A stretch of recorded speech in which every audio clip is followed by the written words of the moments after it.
श्री परमात्मने नमः। ओम श्री सत्य गुरुदेवाय नमः।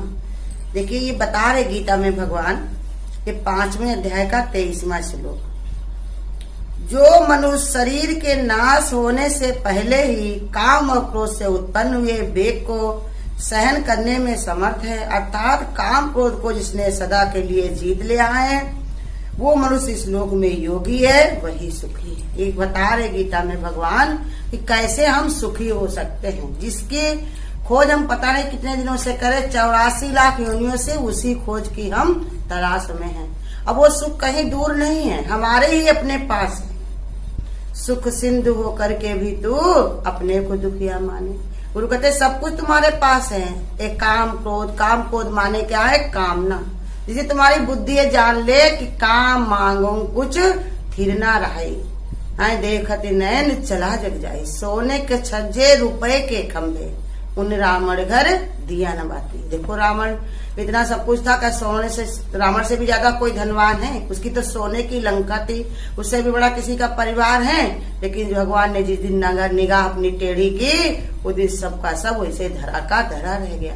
इसलिए भगवान हमको बताते हैं कि मांगना तुम्हारा काम ना। गुरु हमेशा बताते हैं तुम्हारा कामना नहीं, कामना तुम्हारी कोई नहीं होनी चाहिए, तुम्हारा कोई काम नहीं है। पहले ही रचा प्रारब्ध ताके पीछे सर। गुरु ने जो संसार में बनाया है सब हमारे लिए रच दिया। जैसे हमारा कर्म था जो हमको उत्तम था, अगर हमको संसार में अगर कोई समस्याएं भी अगर ये ना हो तो क्या भगवान में हमारा मन लगेगा? उसमें चित्त हमारा जाएगा?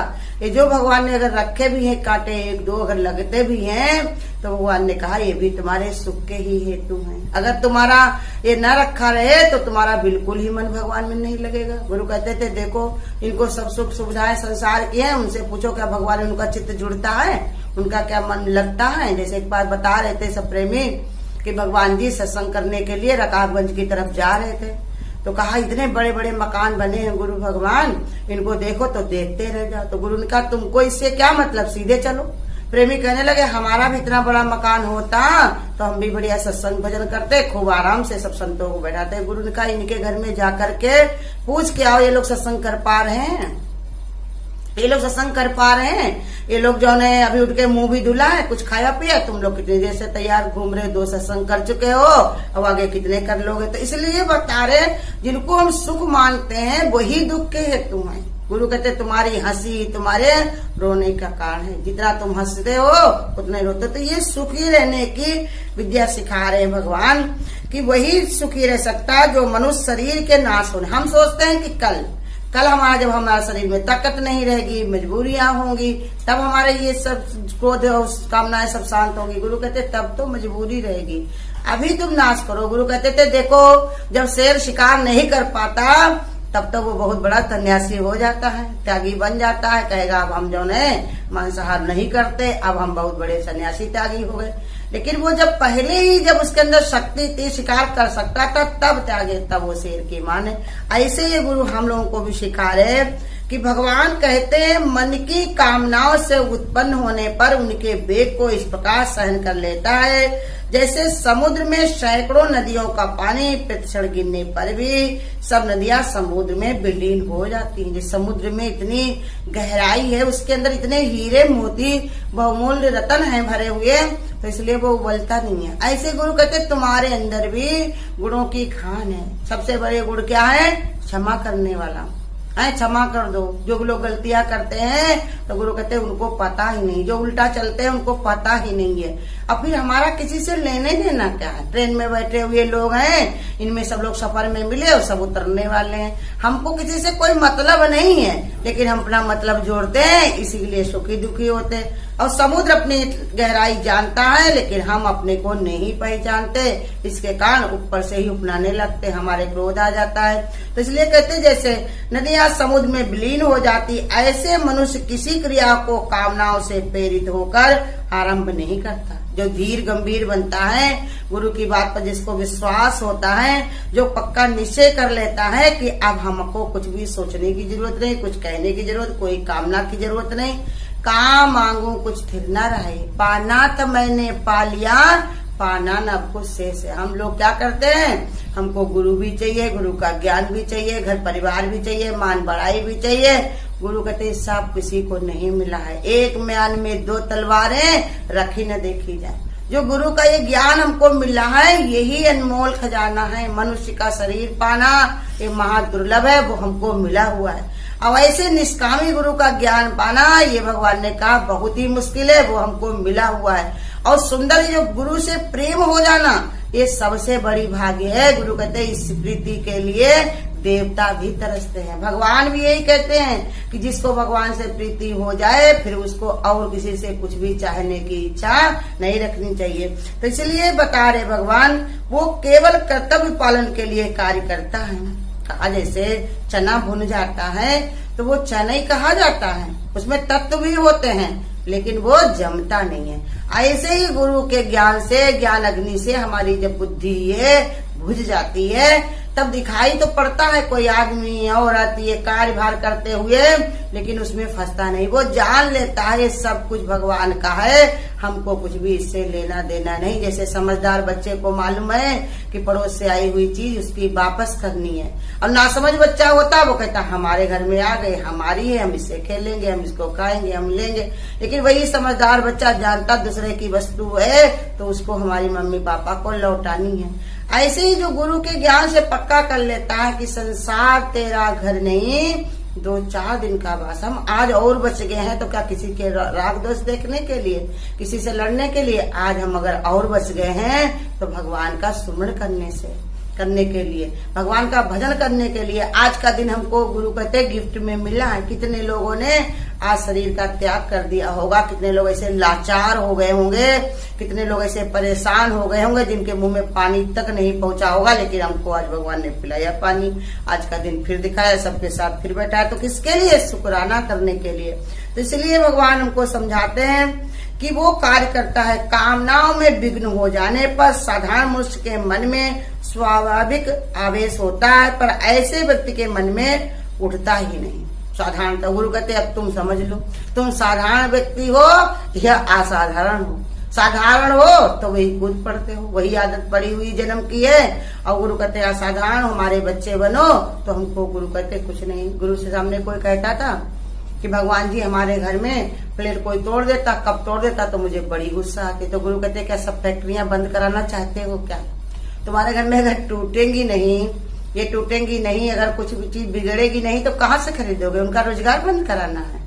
घर में तुम्हारे लड़के बच्चे जो हैं कहीं शैतानी करते तो गुस्सा आती है, तो उनको कहते शैतानी अगर वो नहीं करेंगे तो दिमाग उनका तेज नहीं कैसे होगा?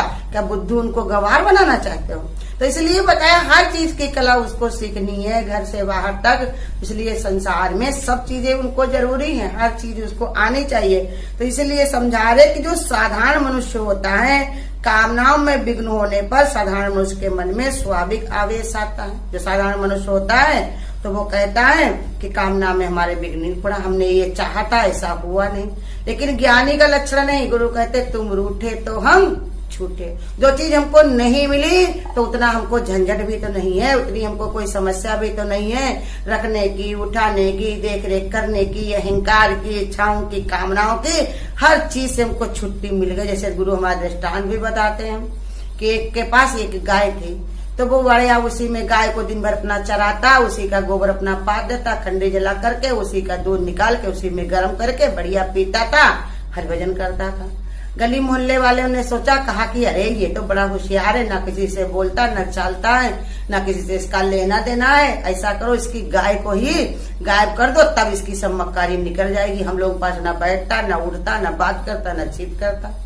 तो भाई सब लोगों ने क्या किया, जिस समय वो ध्यान में बैठा था उसी समय उसकी गाय खोल करके जंगल में बांधा है। सब लोग भाई उठे, कहा अब ये ढूंढेगा तब मजा आएगी। दूसरे दिन देखा वो और भजन कर रहा था, भगवान का भजन। तो सब लोगों ने जाकर नहीं उनसे रहा गया और जाकर के उनसे पूछा कि भैया तुम्हारी गाय चोरी हो गई, तुम्हें कोई चिंता नहीं? कहा हमें कौन चिंता है, पहले गाय थी तो गोबर उठाओ, मच्छर कटवाओ, उनका दूध निकालने जाओ, उसको गर्म करो, पियो, इतनी देर हमारा टाइम बर्बाद होता था।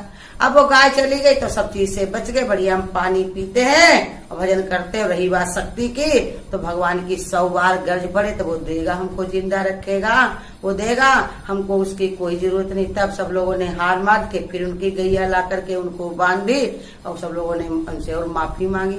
ऐसे ही भगवान के भक्त को ये पता होता है कि 100 बार भगवान की जिम्मेदारी है, उसकी गर्ज पड़ेगी तो वो हमारे लिए सुविधा करेगा। जैसे समझदार बच्चा को चिंता नहीं रहती कि माँ मेरी लंगोटी लगा दो, मेरे दूध हमको दे दो, ये माँ खुद उसका ध्यान देती। ऐसे ही भगवान की शरण में जाने के बाद हमारे कामनाओं का कोई काम नहीं है।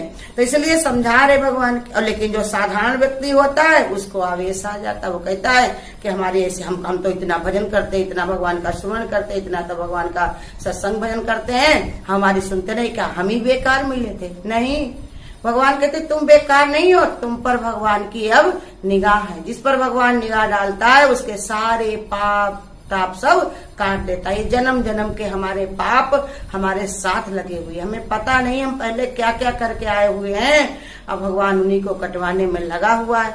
जब हम रोते हैं, परेशान होते, तो साथ में भगवान भी हमारा होता है, लेकिन वो हमको जाहिर नहीं करता है, क्योंकि वो जानता हमारा बच्चा मजबूर हो जाएगा। जैसे कोई बच्चा हो ना, वो कोई उसके भाग्य में कहीं मजबूरी हो, कोई ठिलिया ढो रहा हो या परेशानी हो कर्म के कारण, तो क्या उसके माँ बाप नहीं दुखी होते? वो भी दुखी होते, लेकिन क्या करें, बच्चे को घर से निकाल भी नहीं सकते, जानते इसके कर्म में ये लिखा है। तो इसलिए समझा रहे भगवान कि उसके अंदर जो साधारण व्यक्ति होता है उसके अंदर आवेश आता है, लेकिन जो गुरु हमको असाधारण बनाते हैं। गुरु कहते हैं धीर भीर गंभीर बनो, तुम ये कितनी दुखों को झेल आए हो, कितनी समस्याओं को काट आए हो, अब ये थोड़ी सी समस्या रह गई, तुमको इसी में परेशानी है, इसको भी काट डालो। क्या तुमको लौट के फिर से वो दिन आएंगे, लौट के फिर ये समस्याएं आएंगी?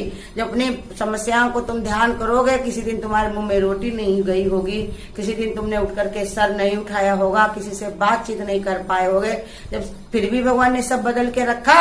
अगर हमारे किस्मत में है तो बदलेगा, नहीं तो भगवान से मिलकर के हमको एक होना। तो इसलिए जैसे कहा कि यदि थोड़ा उठे भी, कहा स्वाभाविक साधारण मनुष्य के मन में स्वाभाविक आवेश होता है, और ऐसे व्यक्ति के मन में उठता ही नहीं। यदि थोड़ा उठे भी तो वो उसे प्रकार शांत हो जाता है, जिस प्रकार समुद्र में उठा हुआ ज्वार थोड़ी देर में स्वयं शांत हो जाता है, क्योंकि उसके पास गंभीर विचार है ना। गुरु कहते कैसी भी स्थिति परिस्थिति तुम्हारी आए, तुम इतने विचार अपने प्रबल रखो तो तुम्हारे वो तुमको डगमगाने ना दे। इसी पे ही बताया है कि मजबूरी का नाम महात्मा गांधी। महात्मा गांधी के पास ऊंचे विचार थे, तो उन्होंने कैसी कैसी समस्याओं को जीत लिया। गुरु कहते उन्होंने तो देश को आजाद कर दिया। अब तुम क्या अपनी बेड़िया नहीं काट सकते हो, अपने को आजाद नहीं कर सकते हो, अपनी इच्छाओं कामनाओं को नहीं जीत सकते हो? इसलिए गुरु हमको समझाते ऊंचे विचार रखो। देही का नाश होता है उत्तम विचार से, आत्म विचार से। वही गुरु हमको आत्मा का विचार देता है कि हम तो आत्मा है, सामने वाला आत्मा है, तो हमारा इससे क्या लेना देना। आएगा, आता है तो जाने दो, जो भी आएगा उसे जाने दो, हमारे पर हम तक कोई पहुंच नहीं सकता। इस प्रकार उसकी स्थिति में बना लेता है तो वो शांत हो जाता है। यहाँ भगवान ने काम अथवा क्रोध से उत्पन्न ही न होने वाले बल नहीं दिया, वरन उत्पन्न होने पर उसके वेग को सहन करने का बल दिया। गुरु कहते हैं कि ऐसा नहीं है कि भगवान कहते आएगा नहीं, क्योंकि संसार में सब डाल के दिया। जैसे दीवार में तुम कहो मिट्टी झरेगी नहीं, अरे मिट्टी उसमें पड़ी है, बौरग है तो मिट्टी की, बालू है तो मिट्टी की, ईटा है तो मिट्टी का, सीमेंट है तो मिट्टी की। ऐसे शरीर हमारा भगवान ने बनाया, ये सब डाल के बनाया हुआ, तो ये आएगा। इसलिए भगवान ने कहा ऐसा हम नहीं बताते कि तुम्हें आएगा नहीं, लेकिन आने के बाद भी तुमको, जैसे दीवार को लोग पुट्टी लगा करके, पेंट लगा करके उसको कैसे शांत कर देते, बालू झड़ना बंद हो जाता।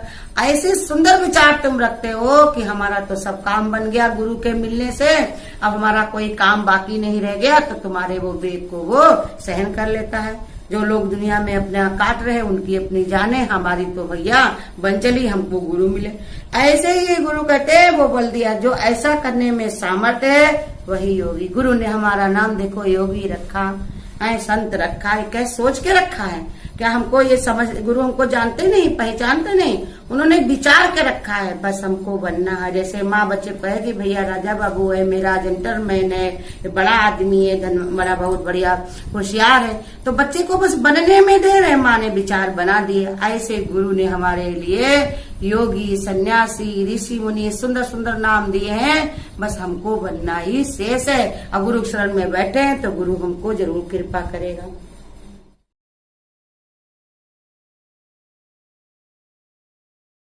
चिंताएं छोड़ सारी, सपने न देखो कल के, चिंताएं छोड़ सारी, सपने न देखो कल के, पूर्ण गुरु मिला है, रहो क्यों न हल्के हल्के, पूर्ण गुरु मिला है, रहो क्यों न हल्के हल्के।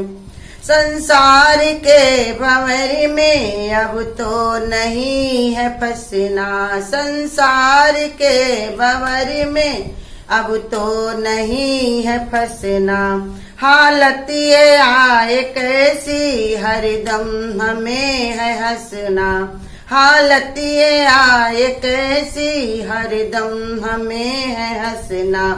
सच की डगर कठिन है, चलना संभल संभल के, सच की डगर कठिन है, चलना संभल संभल के, पूर्ण गुरु मिला है, रहो क्यों न हल्के हल्के, पूर्ण गुरु मिला है, रहो क्यों न हल्के हल्के। चिंताएं छोड़ो सारी, सपने न देखो कल के, डोरी प्रभु से जोड़ो, नाता जगत से तोड़ो, जोड़ी प्रभु से जोड़ो, नाता जगत से छोड़ो, कस के लगाम अपनी पांचों विकार छोड़ो, कस के लगाम अपनी पांचों विकार छोड़ो, रख देंगे सतगुरु जी मन को तेरे बदल के, रख देंगे सतगुरु जी मन को तेरे बदल के, पूर्ण गुरु मिला है, रहो क्यों न हल्के हल्के, पूर्ण गुरु मिला है, रहो क्यों न हल्के हल्के। चिंताएं छोड़ो सारी, सपने न देखो कल के, चिंताएं छोड़ो सारी, सपने न देखो कल के। दृष्टा जगत के बनना, मुख से न कुछ भी कहना, दृष्टा जगत के बनना और मुख से कुछ न कहना, सच्चाइयों के बल पे आगे को बढ़ते रहना, सच्चाइयों के बल पे आगे को बढ़ते रहना। जीवन नया मिलेगा कल के विचार तज के, जीवन नया मिलेगा कल के विचार तज के, पूर्ण गुरु मिला है, रहो क्यों न हल्के हल्के, पूर्ण गुरु मिला है, रहो क्यों न हल्के हल्के। चिंताएं छोड़ सारी, सपने न देखो कल के, चिंताएं छोड़ सारी, सपने न देखो कल के, पूर्ण गुरु मिलाए, रहो क्यों न हल्के हल्के। हरि ओम। अगर आपको आज की वीडियो अच्छी लगी हो तो वीडियो को लाइक और शेयर करना ना भूलें। आगे की वीडियोस देखने के लिए चैनल को सब्सक्राइब करें और नोटिफिकेशन बेल को ऑन करें।